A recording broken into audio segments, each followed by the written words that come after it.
Hæ, Ásdís Ósk hjá Húsaskjóli Fasteignasölu. Við hjá Húsaskjóli fáum iðulega spurninguna hvaða áhrif hefur hækkun fasteignamats á verðið á eigninni minni? Stutta svarið, voðalega lítið. Málið að fasteignamat næsta árs reiknað út í febrúar hvers árs eða næstum því heilu ári þar til það tekur gildi. Það segir sig sjálft að það geta orðið ýmsar breytingar á markaðnum á einu ári. Markmið með fasteignamati að reyna að áætla söluverð hverrar fasteignar, en þetta í raun bara meðaltöl á markaði. Það ekki búið að fara og taka út hver einustu eign og meta ástandennar.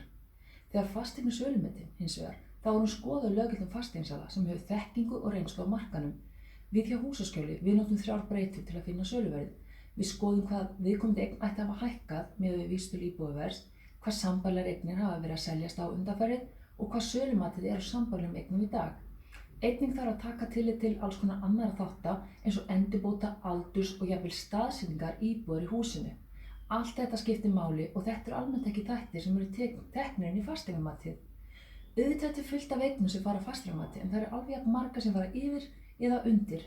Margir halda að sé einhver þumalputta regla varðandi hlutfall kaupverðs og fasteignamats. Það ekki þannig.